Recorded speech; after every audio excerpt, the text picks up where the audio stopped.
Je vais faire une petite parabole. Je suis catalan. Et l'oppression linguistique, même si je n'ai jamais eu individuellement à la ressentir, je sais ce que c'est, en tout cas en tant que catalan, que la programmation politique de la disparition d'une langue. J'avais rencontré, pendant mes études, un catalan d'origine espagnole. On était devenus amis, et de temps en temps, on parlait du pays. Alors on le faisait en catalan, pas très longtemps, parce que je ne tenais pas à la distance.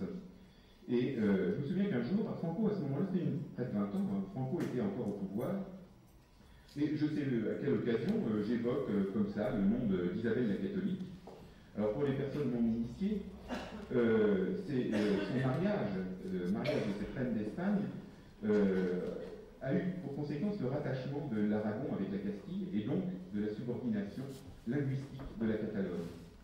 Linguistique, politique, économique de la Catalogne à l'Espagne. Alors il faut dire qu'en l'occurrence, Isabelle la catholique avait mis pas mal du sien pour cette subordination. Et au hasard de cette discussion, je mentionne son nom, mon ami, mon interlocuteur, catalan, espagnol d'origine, sort brusquement cette phrase, il était assez blême d'ailleurs, enfin, ce syntagme, qu'est-ce que pute, cette putain, sur un ton véhément et sous l'emprise d'une certaine colère non feinte. C'est-à-dire que 5 siècles après, ça faisait toujours mal à sa conscience de catalan. On parle de cette personne. Alors je suppose qu'aujourd'hui, le monolinguisme catalan, alors que le monolinguisme catalan bat son plein en Espagne, la dictature aussi a disparu, l'évocation de son nom serait suivie peut-être même d'aucun effet. Mais je dirais que l'effet Milan auprès des sourds, c'est un peu cela. Un souvenir toujours frais, qui parle encore, même si ce n'est qu'un mot, le congrès de Milan. Alors qu'est-ce que cela signifie, sinon que, comme le dit Bernard Mottez, Milan, c'est encore et toujours un peu aujourd'hui.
Voyons d'abord les faits bruts du congrès de Milan. Un congrès dit international, consacré à l'éducation des sourds-muets, se tient à Milan, du 6 au 11 septembre 1880. Théoriquement, ce qu'il ne faut pas oublier, c'est qu'un congrès n'a pas de valeur exécutive. Et on a peut-être trop parlé des décisions du congrès de Milan. Les décisions, c'est le ministère qui les prendra. Autre chose, le congrès de Milan, en tout cas, eu égard à l'esprit anti-geste qui s'y manifeste, aurait pu avoir lieu bien avant.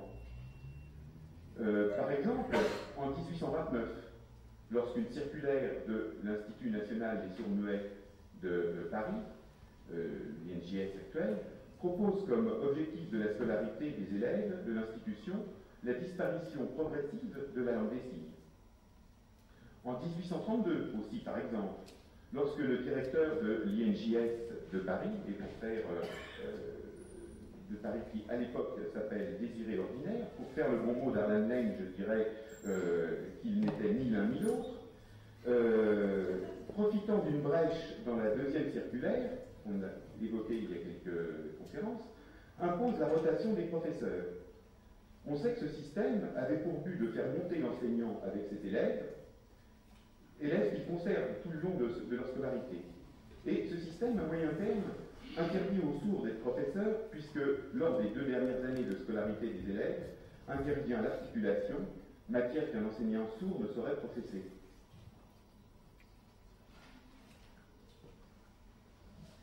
Ça aurait pu aussi avoir lieu, Milan, en 1878, lors d'un mini-congrès international tenu à Paris, où on préconise l'interdiction de la langue des signes.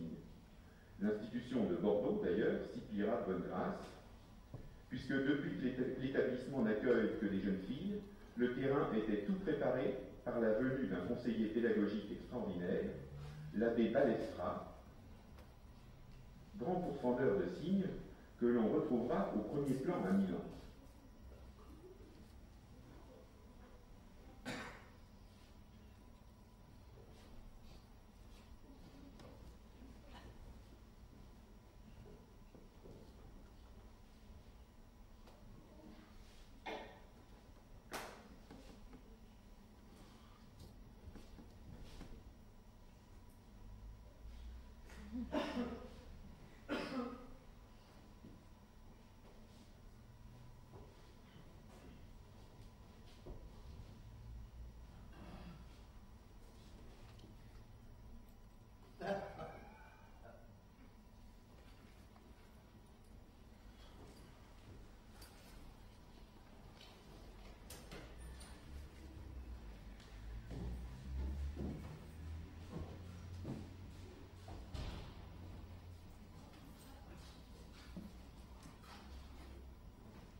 Voyons les chiffres là, à présent. Hein?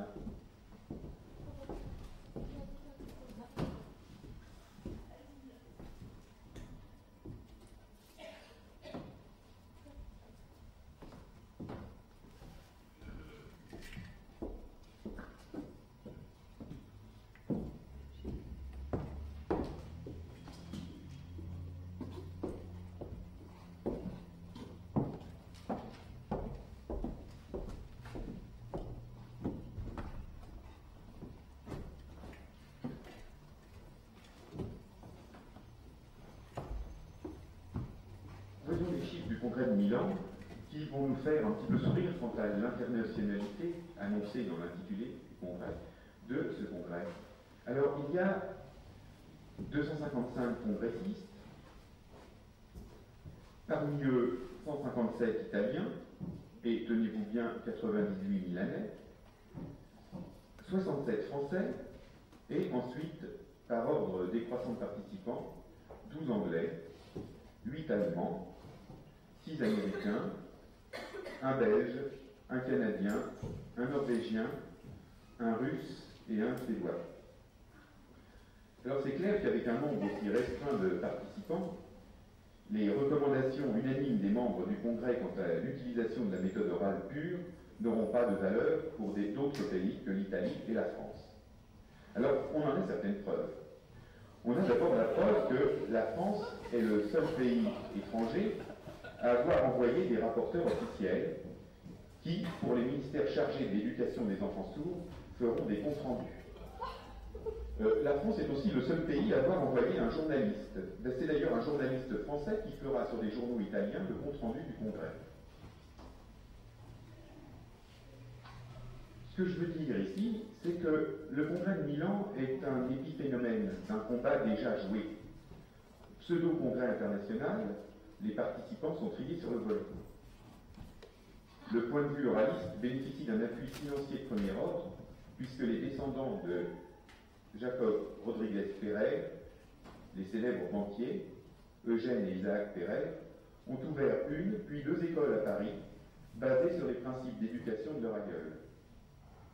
Aussi, pressentant qu'en 1875, la cause est déjà entendue, voire gagnée, on verra plus loin pour quelles raisons, quelques enseignants se regroupent et recherchent les conditions idéales pour faire interdire la langue des signes dans les établissements.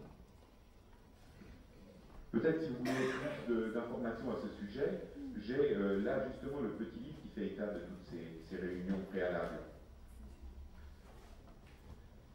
Le point de vue oraliste bénéficie donc de cet appui financier de premier ordre, les descendants de Pereire. Et en 1878, ce que je disais tout à l'heure, dans le cadre d'un rattachement actif au Congrès international de Paris, qui en plus était consacré à l'éducation des aveugles, les congressistes préconisent l'abandon de l'utilisation de la langue des signes. Et on l'a vu, Bordeaux se pliera avec l'avis favorable du ministère à ces nouvelles directives. Alors l'année suivante, en 1879, il y a un congrès à Lyon, qui se tient à Lyon, et qui semble d'ailleurs faire un peu machine arrière, qui revient sur ses décisions. Alors pourquoi il revient sur ses décisions? C'est parce que l'un des directeurs des établissements le directeur d'un des établissements de Lyon, Forestier, est sourd et il pèsera de tout son poids pour que les décisions prises au cours du congrès de Paris ne soient plus à l'ordre du jour à Lyon. Alors, il est urgent pour toutes les personnes qui veulent interdire, disons, ces personnes qui préparent un complot, dont on a les noms d'ailleurs, pour interdire la langue des signes, il est urgent pour ces pédagogues oralistes de tenter un grand coup, destiné à interdire l'enseignement à base de gestes, et voir toute communication, c'est là qu'est vraiment le drame, toute communication gestuelle entre sourds. Alors, ce sera chose faite en 1880, lors du Congrès international de Milan. Auparavant, l'opinion aura été bien préparée à accepter cette décision au moyen d'une série d'attaques systématiques contre la langue des signes. Les ministres de l'Intérieur et de l'Instruction publique enverront chacun des rapporteurs, 2 rapporteurs pour chaque ministère, chargés de donner leur avis sur les choix effectués lors du congrès. Et ces avis seront considérés comme déterminants.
suivant.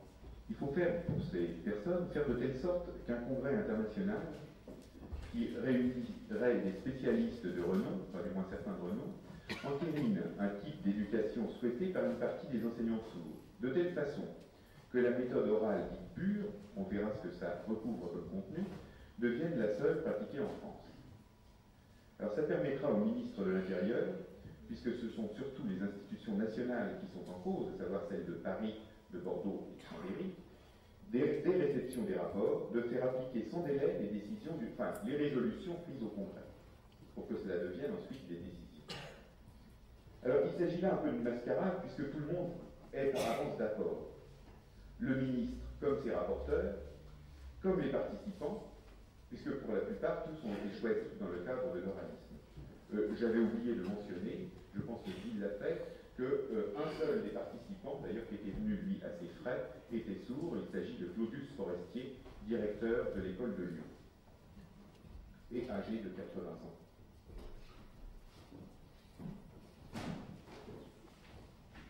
Le congrès éminent devra servir de couverture pour les décisions officieuses qui seront prises et qui permettront aux ministres, interdisant la langue des signes, d'être cautionnés par l'avis de spécialistes incontestables, et ainsi de ne pas provoquer un tollé parmi les enseignants qui seraient réfractaires à la méthode orale. Et il y en a, on les connaît, on sait que notamment à l'Institut national de Paris, de nombreux professeurs entendants, pas seulement des sourds, ont été contre les résolutions qui avaient été prises au congrès de Milan.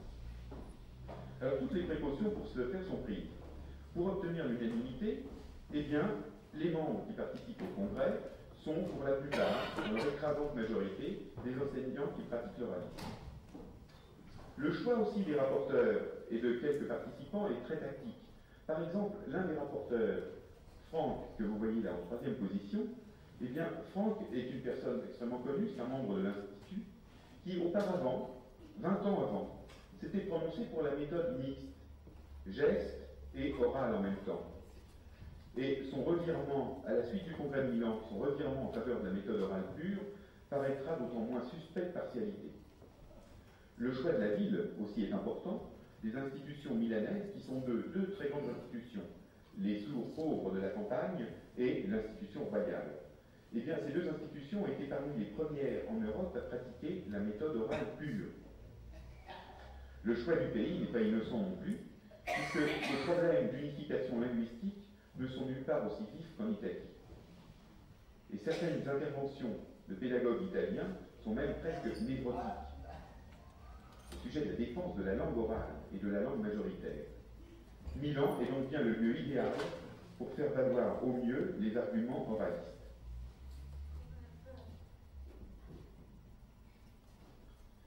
La proportion des participants en fonction de leur pays d'origine fait aussi comprendre que ce congrès international a en fait, et ça c'est une idée importante, été spécialement conçu pour la France, et par des Français.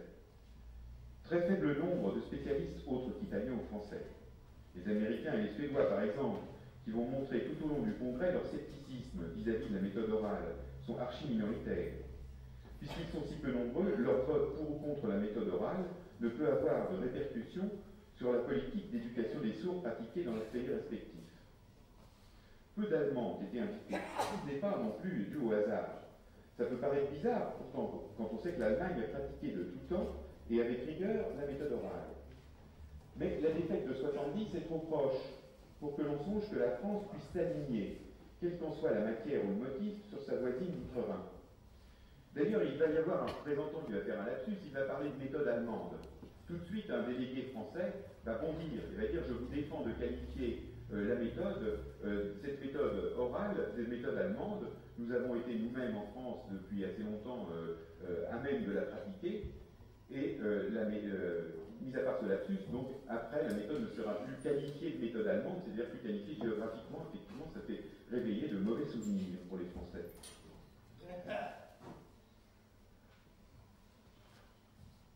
Alors il reste les Italiens et les Français. Les premiers sont extrêmement nombreux.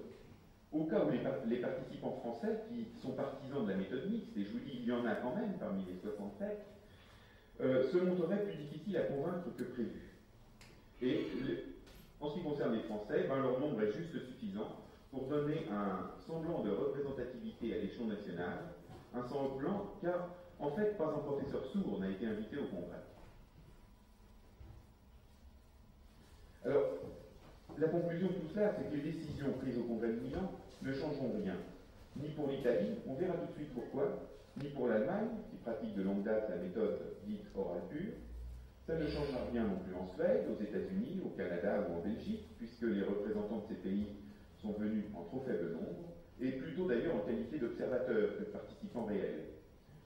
Seule la France semble être concernée, comme si le Congrès de Milan avait été prémédité par des oralistes français avec le concours de confrères italiens, et comme si ce Congrès n'avait que de raison que de contraindre les institutions nationales à abandonner tout recours au geste dans l'éducation des sourds. Alors, sur quoi s'est basé Milan? Eh bien d'abord, avant de mentionner les arguments mêmes qui ont été développés lors du Congrès de Milan, il y a d'abord eu des visites de classe, c'est ce qu'on pourrait appeler des tours de passe-passe, qui étaient connus de tout temps des spécialistes de l'éducation des sourds. Connus de tout temps d'ailleurs, et aussi bien le fait de gens comme l'abbé Pépé, ces exercices spectaculaires, que de pédagogues oralistes. Alors voilà quelques-unes des citations de rapporteurs du Congrès de Milan, notamment M. Franck, qui s'est, on peut le dire, laissé posséder par ces démonstrations. Les visites des écoles locales à Milan ont eu beaucoup d'importance. Elles se faisaient après le Congrès, après la tenue officielle du Congrès. Et c'est à leur suite que de nombreux représentants français, aussi bien membres actifs du Congrès que rapporteurs, qui n'étaient pas au départ des tenants, qui n'étaient pas vraiment conquis par la méthode orale, ont pu être conquis. Alors voilà par exemple ce que dit M. Franck dans son rapport au ministre de l'Intérieur. Si on n'en fait ni des chanteurs ni des orateurs, on réussit pourtant quelquefois, et dans une certaine mesure, à en faire des acteurs. Voilà ce qu'il dit des élèves qu'il a vus à Milan. J'ai vu dans les institutions de Milan des pièces de théâtre jouées par des sourds-muets et des sourdes-muettes. De théâtre oral, hein. Un autre témoignage, celui de l'abbé Guérin. Je dois dire qu'ici même, à Milan, j'ai entendu dans une de vos classes quelques-unes de vos enfants, groupés autour de leur vénérée maîtresse, toujours comme ça, monter une gamme, à laquelle il ne manquait guère qu'un ou deux demi-tons pour qu'elle fût une gamme parfaite.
Alors, on va essayer de passer en revue les principaux arguments qui ont été avancés pendant ce congrès. On verra qu'ils ne sont pas tellement sérieux. C'est les arguments qui ont été utilisés pour évincer la langue des signes de l'enseignement. Alors, tous avaient déjà été utilisés dans le courant du XIXe siècle, mais au congrès de Milan, et dans les rapports et dans les conférences qui vont encadrer le congrès de Milan, ils vont être exploités, ces arguments, avec beaucoup de virulence. Alors, le premier argument est d'ordre médical, et il avait été lancé pour la première fois par Itard, qui était le médecin de l'institution. Celui-ci avait remarqué qu'une forte proportion des élèves de l'institution étaient atteints de tuberculose. Loin de relier ce fait aux conditions de vie qui étaient imposées aux enfants et à la nourriture qui leur était servie, ces observations eurent lieu au cours des années sombres de l'institution, à l'époque où Sicard était le directeur, et les années qui ont suivi immédiatement la mort de Sicard. Et Itard avait tout bonnement conclu que leur infirmité non corrigée par l'apprentissage de la parole les prédisposait aux phtisie pulmonaire. Deuxième type d'argumentation, très courant au XIXe siècle, de dénigrer la langue des signes. La langue des signes, c'est sale, et là aussi, je pourrais avoir beaucoup de citations, mais je ne peux pas m'empêcher de ne pas en citer une, mais de faire intervenir un argument qui a été exploité par un abbé au congrès de Milan, disant que les signes n'étaient pas bons parce que ça faisait répéter, alors on voit à quoi il peut faire allusion, dans la confession, ça faisait répéter, quand un enfant sourd se confessait, le geste même, voire dit, qu'il avait fait condamner. Alors en fait, les signes sont considérés comme répétitifs de l'action même de péché. Troisième type d'argument, qui lui aussi sera surexploité au congrès de Milan, particulièrement par les pédagogues italiens. Alors il s'agit de la nature divine de la parole, toute spirituelle, en opposition à la grossièreté matérialiste des gestes. On en avait un avant-goût lors de la précédente citation. Cela peut paraître bizarre vu qu'en France, l'éducation a pris un caractère quand même assez laïque.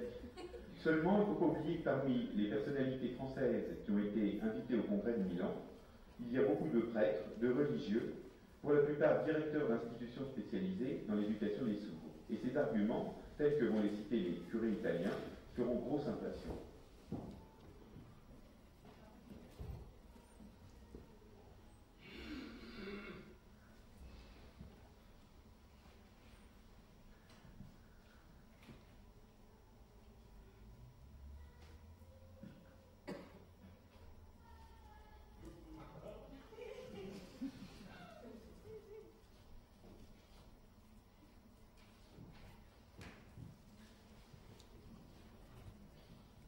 Alors, il faut bien dire que ces arguments assez triviaux qui ont été exploités au congrès de Milan étaient déjà à l'époque tellement réfutables que ce ne sont pas ceux profonds, non dits, on pourrait dire, les vrais arguments n'ont pas été dits lors du congrès de Milan, et ce ne sont pas ces arguments-là qui ont motivé l'interdiction de la langue des signes. Alors, en plus de ce mauvais coup qu'est le congrès de Milan, il faut voir Milan comme un peu une mascarade, une couverture qui est destinée à dissimuler des forces, des idées sous-jacentes, qui ne peuvent plus être exprimés en clair.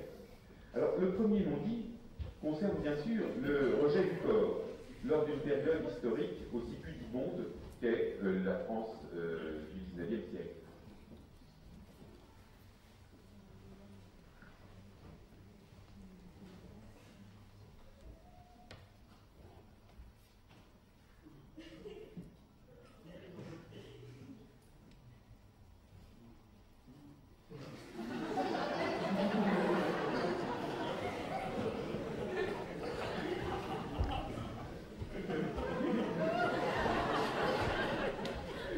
Le second est plus politique. Les institutions nationales, pour ne citer qu'elles, puisqu'elles sont maintenant trois, Paris, Bordeaux, Chambéry, depuis le rattachement de la Savoie à la France, les institutions nationales dépendent du ministère de l'Intérieur.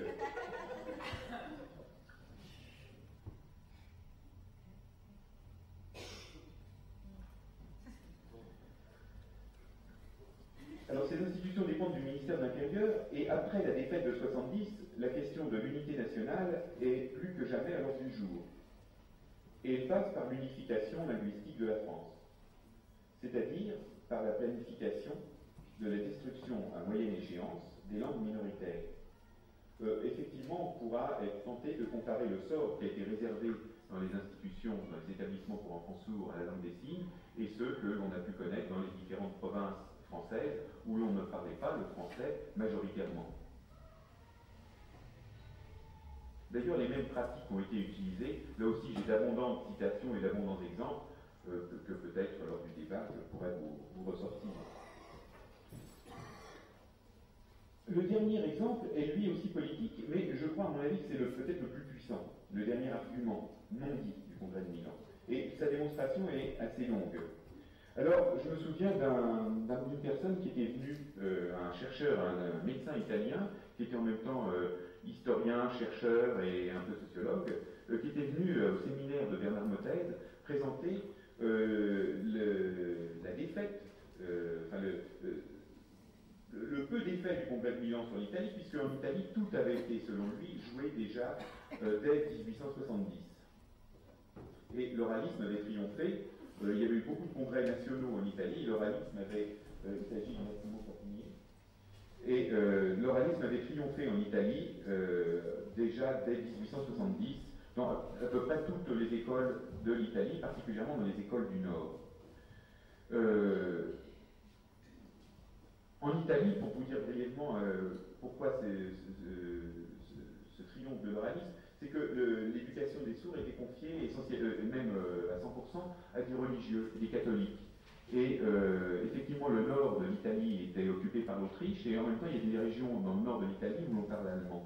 Et les religieux catholiques italiens n'avaient qu'une peur, c'est que des protestants d'origine germanique viennent fonder dans le nord de l'Italie des petites institutions privées selon la méthode allemande. D'autre part, ils avaient aussi peur que l'éducation des sourds soit le fait des laïcs. Et ce qui leur faisait peur dans ces cas-là, c'était que et les laïcs et les protestants allemands avaient, en matière de phonétique et d'articulation et d'acoustique, des connaissances très modernes et bien supérieures à celles qu'eux avaient. Alors il y a eu comme une espèce de fringale de formation à la phonétique, et pour faire pièce aux laïcs et aux protestants, les Italiens, les religieux catholiques italiens se sont mis à la méthode orale, pour des raisons disons, de modernité. En France, ce n'est pas cela du tout. La nature du conflit oralisme, méthode gestuelle, voire méthode mixte, est tout autre. Et on pourrait dire que ce qui a déterminé en France, c'est le conflit politique sous-jacent relatif à un schéma général de lutte de classe. Ce conflit, on pourrait dire, est marqué par une opposition entre structure éducative et méthode pédagogique. Alors, le détour, c'est que vers 1850, le gouvernement demande au baron de Watteville, que l'on voit, ici on voit le nom, de faire un compte exact des sourds scolarisés en France et de ceux qui étaient en âge d'être scolarisés. Alors, plusieurs rapports vont suivre dans les 10 années 1850-1860 et les chiffres vont changer parce que c'était très difficile de faire des statistiques à ce moment-là et de savoir exactement combien d'enfants sourds étaient en âge d'être scolarisés. Mais malgré tout, la proportion est toujours à peu près la même. Moins d'un enfant sourd sur deux étant en âge d'être scolarisé, est effectivement scolarisé. Il y a donc une certaine impulsion pour animer la vitrine que sont un peu ces établissements de bienfaisance, pour la création de nouvelles écoles. Alors, j'ai présenté les institutions de sourds au XIXe siècle comme des lieux éducatifs qui dérangent, et qui dérangent beaucoup. Qui dérangent en quoi? Parce que ce sont peut-être les seuls lieux éducatifs où, à cause du handicap, les enfants, de déficience, les enfants sourds, quelle que soit leur classe sociale, sont mélangés dans un même lieu éducatif. Bien sûr, ça ne vaut pas dans le monde des entendants. Et je me souviens d'avoir eu sous les yeux l'article d'un journaliste vers 1830-1840 qui écrivait et qui déplorait, lui, que l'on donne une instruction aux enfants sourds, alors que si ces enfants-là, c'est un journaliste réactionnaire, que si ces enfants parlaient de confiture à des cochons, si ces enfants avaient été entendants, il parle des pauvres, ils n'auraient pas bénéficié d'une instruction. Alors on peut estimer que les parents les parents de la bourgeoisie n'acceptent qu'à contre-cœur ce mélange des classes sociales dans les grandes institutions, et en plus ils ont une demande à laquelle ne peuvent pas répondre ces grandes institutions, qui sont à la fois l'externat et l'entrée précoce des enfants dans les établissements. On pourrait peut-être voir d'ailleurs le schéma qui va le montrer. À gauche, vous avez les méthodes selon lesquelles fonctionnent, disons les méthodes consécutives aux méthodes amenées par la DPP et le type d'institutions dans lesquelles ça se pratique. À droite, vous avez les méthodes de ces petites institutions qui vont être créées, petites institutions privées, qui se créent particulièrement dans les grandes villes, notamment à Paris et à Lyon, qui sont au nombre de 7 ou de 8 à Paris.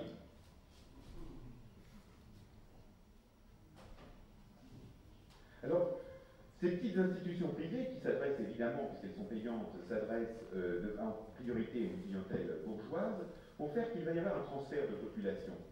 Ce mélange intenable des classes sociales dans les grandes institutions va être résolu en mettant les enfants, disons, dont les parents sont le plus aisés, dans ces petites institutions payantes. En plus, ces petites institutions payantes pour les parents présentent cet avantage, c'est qu'elles pratiquent l'équitation et elles pratiquent aussi l'éducation précoce. L'éducation précoce, ça veut dire que certaines d'entre elles permettaient à des enfants de 4 ans de recevoir une éducation.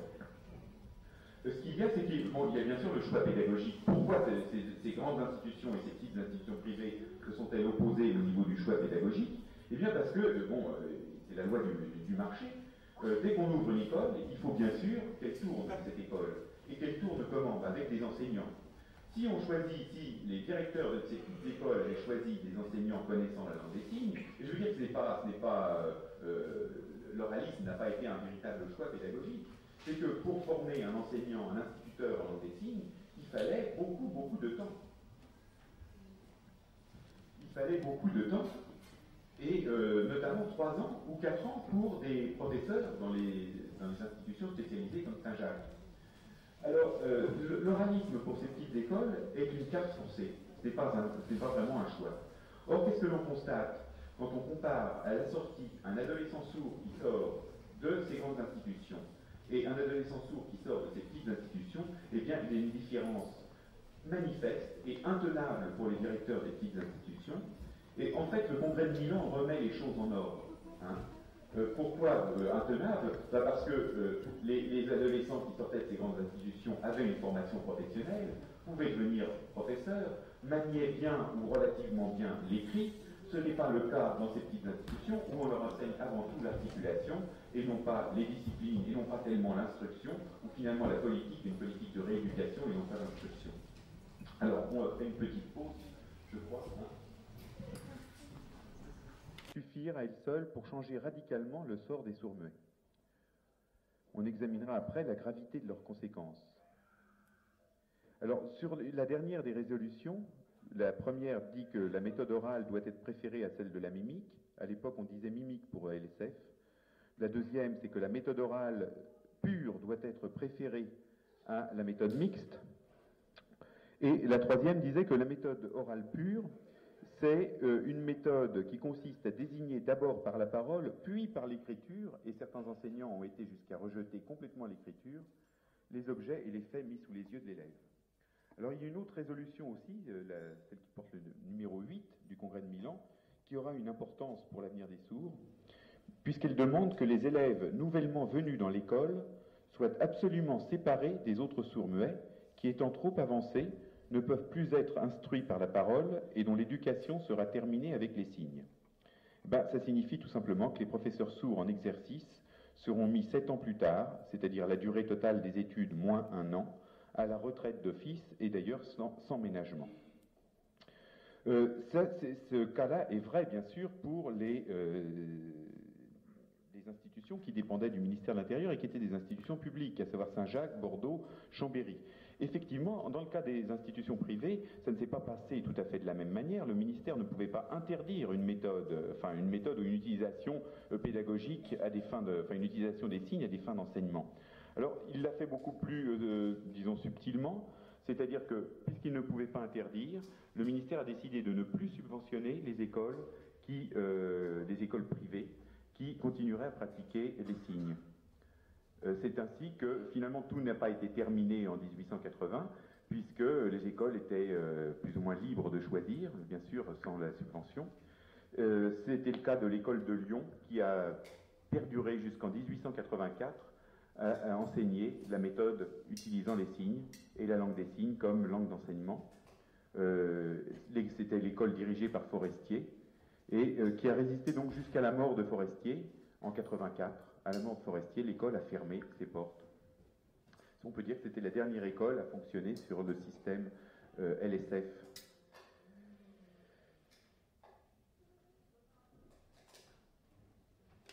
Ça signifie aussi cette mise à la... Enfin, bon, il y a cette conséquence immédiate, mais une conséquence à un petit peu plus long terme, vu l'effectivité de la séparation entre les anciens élèves et les nouveaux venus, que la langue des signes des futurs élèves de l'institution va s'appauvrir considérablement, et que la seule vraie langue des signes n'aura plus cours qu'au sein de la communauté des sourds, adultes.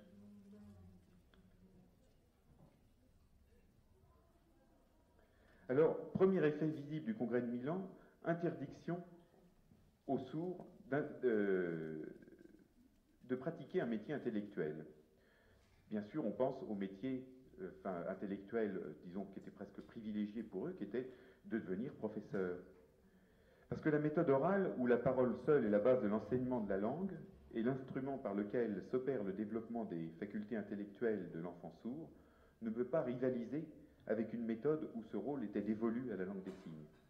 Et ce qu'on peut dire, c'est que seuls les sourds qui sont insérés dans un contexte familial extrêmement favorable, repris à la maison, avec l'aide continuelle de l'un des parents ou d'un précepteur, de tout ce qui a été fait pendant la scolarité, pourront avoir un accès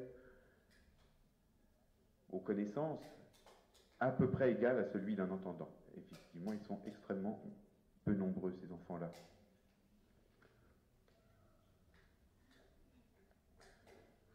Ce que l'on constate aussi, c'est que après Milan, eh bien, il y a certaines, ce qu'on pourrait appeler des lapsus, certains auteurs, en écrivant contre la méthode, pour défendre encore la méthode orale, font finalement des petites erreurs de langage et sans se rendre compte qu'il n'y a pas presque plus sûr moyen que de la démolir, leur méthode.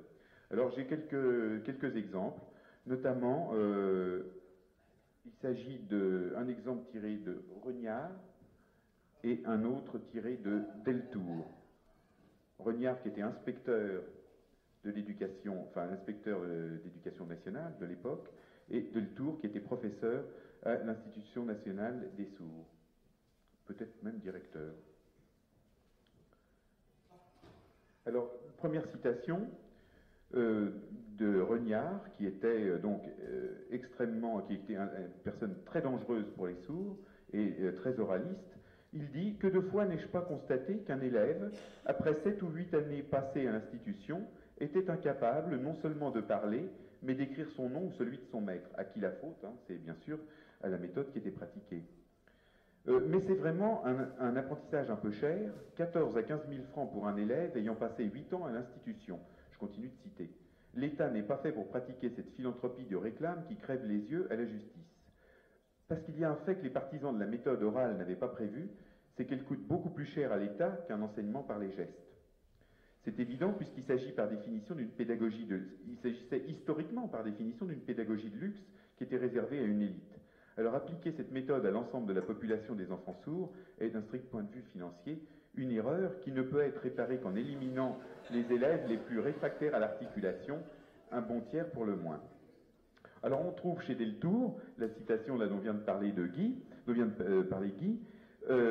qui est là aussi quelque chose qui dit en creux quelles sont les finalités de l'éducation oraliste.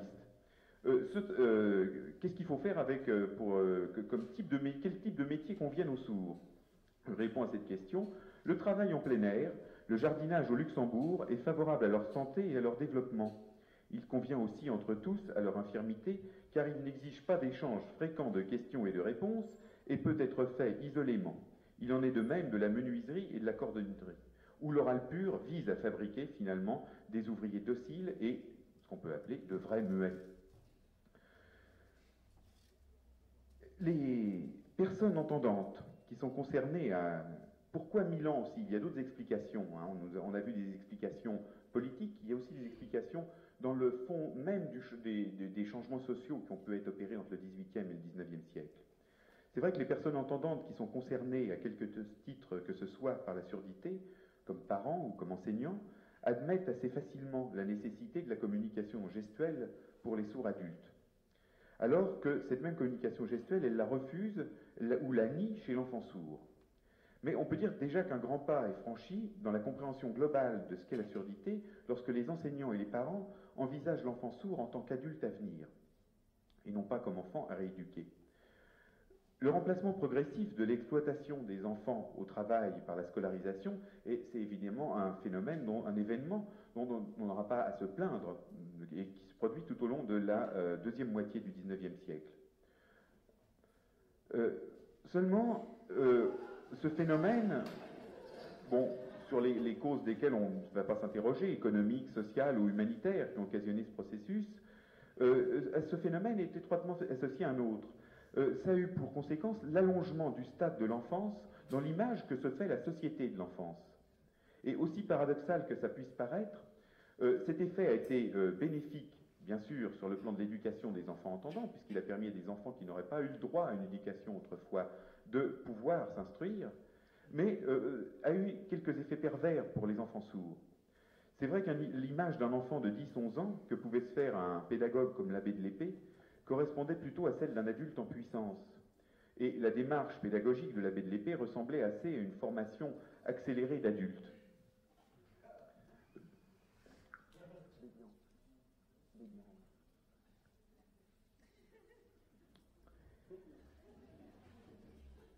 Et pour cette raison, le problème de la surdité était essentiellement lié à la communication, à l'insertion dans la vie active et à l'intégration sociale des sourds en tant qu'adultes, et ne pouvait être qu'appréhendé plus globalement qu'à l'époque du Congrès de Milan, où le projet pédagogique s'inscrit dans une politique de scolarisation où l'instruction est subordonnée à la rééducation, et où la surdité a beaucoup plus de chances de n'être perçue que comme une pure déficience. Alors c'est un décalage qui se fait bien sentir dans le changement de finalité qu'on voit comme trace. On en a les traces dans les finalités du programme d'éducation. Au XVIIIe siècle, c'était essentiel d'atteindre une efficacité optimale de façon à réduire les différences entre le futur adulte sourd et l'adulte entendant. Et en 3-4 ans, l'abbé de l'Épée faisait, selon son objectif, de ses élèves de bons ouvriers et de bons chrétiens. Bébian, qui en plus affinait la méthode, introduisait au cours des 5e et 6e années d'études Molière, Voltaire et Rousseau dans le programme. Après le congrès de Milan, un enfant de 10 ans, qu'il soit sourd ou entendant, est encore et pour longtemps un enfant, et la réduction des différences dues à la surdité se fait en parallèle avec les enfants entendants. Or, un enfant doit en premier lieu savoir parler avant que de bénéficier d'une instruction. Par là même, on cantonne la surdité dans le cadre strictement médical d'une déficience et on s'axe sur la rééducation de la parole, alors l'écart avec les entendants ne fait que se creuser.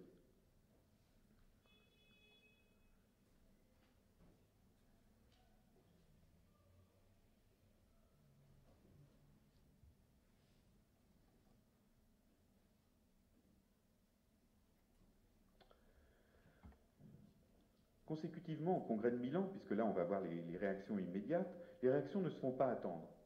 Alors d'abord, les fédérations françaises de sourds, qui créent le pendant des congrès internationaux pour l'amélioration du sort des sourds-muets, c'est-à-dire le pendant du congrès de Milan par les sourds en France. Et il s'agit effectivement de congrès internationaux, puisque de nombreux sourds étrangers sont invités, notamment des sourds américains, où la méthode orale pure n'a pas triomphé, comme en France. Alors, aucun entendant ne participe dans un premier lieu à ces congrès, mais dès le 3e congrès, il va s'adjoindre une section d'entendants et qui va se désolidariser, puis se séparer de la section des sourds. On pourrait dire, ça y est, à nouveau, ça recommence. Les sourds demandent régulièrement un retour à la méthode mixte, c'est-à-dire, dans leur esprit, à un enseignement général donné en gestes, parce qu'il y a beaucoup de malentendus dans cette histoire-là. Méthode mixte pour les pédagogues ne signifie pas ce que méthode mixte signifie pour les sourds qui s'occupaient de l'éducation. Méthode mixte pour les sourds, c'était un enseignement général donné en gestes, avec en plus des cours spéciaux d'articulation et de lecture sur les lèvres. Dans le même temps, on voit paraître aussi des ouvrages écrits par d'anciens professeurs contre la méthode orale pure, à savoir Bélanger et Allard. Même chez certains professeurs entendants, Allard n'avait jamais été tellement d'accord avec la méthode orale pure, et c'était un des professeurs assez réfractaires aux décisions du Congrès de Milan. Mais Bélanger, par exemple, estime quelques 20 ans après, et écrit d'ailleurs, demande une part plus grande de l'écrit dans la pédagogie, en quelque sorte l'abandon de la méthode orale pure qui faisait fi de l'écrit, et dit « Nous sommes certainement revenus depuis à une appréciation plus juste et plus exacte des résultats à espérer. » Il y a aussi comme réaction les réactions d'anciens professeurs comme Forestier ou comme Chambellan, qui sont sourds, et qui vont écrire des ouvrages assez magistraux. Ces ouvrages-là pourraient presque être réédités à l'heure actuelle, tellement ils sont intéressants, tellement surtout, je pense particulièrement au bouquin de Forestier, où il fait une comparaison entre l'éducation de la mimique, par la mimique, la langue des signes, et une éducation par la méthode orale, et où on a en quelque sorte deux colonnes qui se dégagent, avantage d'un côté, inconvénient de l'autre, et qui est un ouvrage absolument magistral, et clair, et qui pourrait encore à l'heure actuelle servir de référence.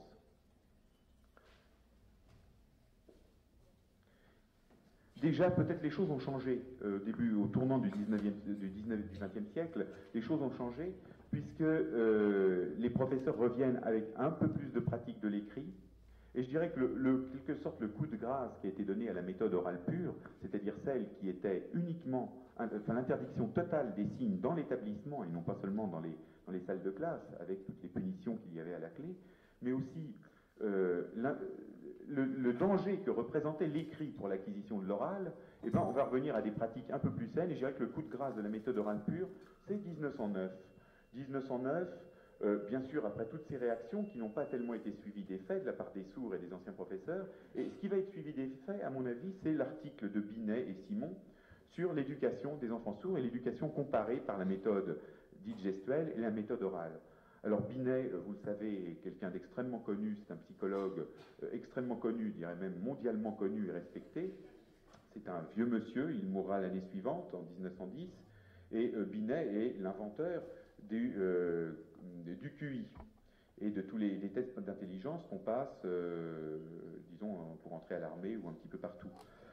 Binet avait aussi une formation de sociologue, et ce n'est pas indifférent à la chose, puisque ce qu'il va faire, ce n'est pas tester l'intelligence ou l'intelligence entre guillemets, puisqu'on ne sait pas trop ce qu'on mesure, des enfants sourds, mais il va essayer de rencontrer des sourds qui ont été éduqués par la méthode orale pure. Or, Binet a un âge suffisant pour avoir connu et visité les établissements à l'époque où le congrès de Milan où il n'y avait pas eu encore le congrès de Milan, et il connaissait des sourds, peut-être même connaissait-il Berthier, je ne sais pas, il me semble, dans mes souvenirs, qu'il connaissait peut-être Berthier. Binet avait connu des sourds d'avant la méthode orale pure par la méthode gestuelle, et il va faire un bilan, une comparaison entre les deux méthodes. Alors, le bilan est catastrophique pour l'oral pur. Binet dit par exemple, les sourds-muets que nous avons étudiés n'arrivent pas à entreprendre une conversation avec leur entourage. Il dit aussi, la méthode orale pure nous paraît appartenir à une pédagogie de luxe, qui produit des effets moraux plutôt que des effets utiles et tangibles. Elle ne sert point au placement des sourds-muets, elle ne leur permet pas d'entrer en relation d'idées avec des étrangers, elle ne leur permet même pas une conversation suivie avec leurs proches, et les sourds-muets qui n'ont point été démutisés gagnent aussi facilement leur vie que ceux qui sont munis de ce semblant de parole. Binet, dans la conclusion de sa recherche, en arrive à préconiser le retour à une autre méthode que la méthode orale, puisque la méthode orale ne présente aucune espèce d'avantage. Et il préconise pour les sourds complets, sourds avant l'âge d'1 an, pour épargner à ses enfants les fatigues et les pertes de temps de l'enseignement oral, qui, après statistiques, échouent complètement et lamentablement chez plus des 4/5 d'entre eux. Voilà ce qui a apporté un petit peu le coup de grâce à cette méthode orale dite pure. Et c'est vrai que 1910 est un peu un tournant, l'année qui va suivre la publication de l'article de Binet, enfin de la recherche de Binet, c'est un peu un tournant, puisque on va revenir à des pratiques, disons, un petit peu plus saines, plus d'écrit, moins d'oral, et aussi l'autorisation, la possibilité pour les enfants de communiquer en signes dans les couloirs, dans les lieux de vie autres que la salle de classe. Maintenant arrive l'heure de nos conclusions.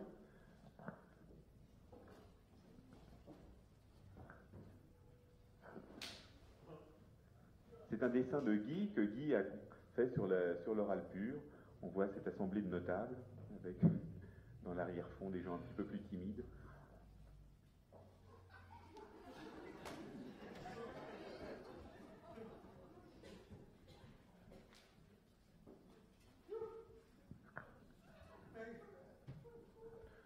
Bon.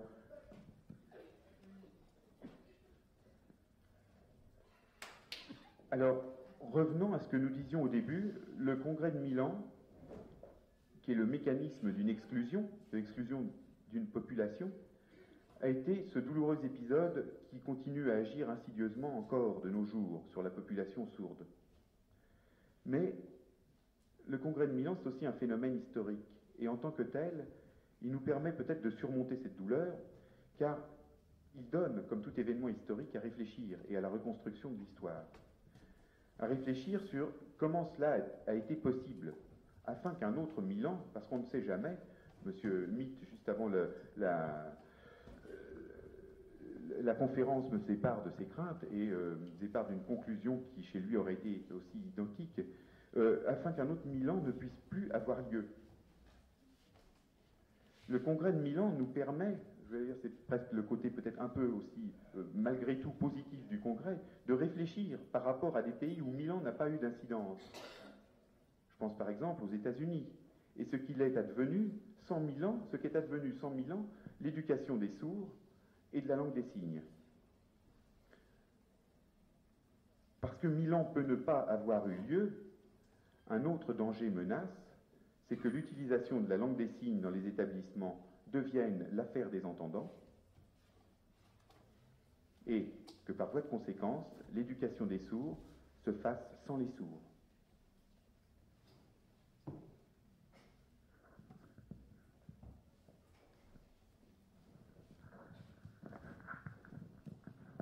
Alors,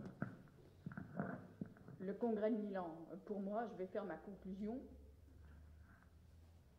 Toutes ces interdictions qui se sont passées depuis 100 ans, et quand on essaye de faire un recul par rapport à ça, il ne faut pas dire que c'est quelque chose qui n'a pas été important. Quand on regarde, quand on fouille ce qui s'est passé par rapport à ce congrès, les sourds doivent comprendre qu'il y a eu pas mal de sous-entendus par rapport à ça, et ça doit nous conforter dans notre solidité pour être beaucoup plus solide dans la communauté sourde. Ces interdictions jusqu'à présent, malgré tout, nous ont permis quand même d'être là et de préserver notre langue des signes. Dans les autres pays où il n'y a pas eu d'interdiction, où il y avait une liberté de signer, on trouve un brassage entre les sourds et les entendants, qui est le français signé.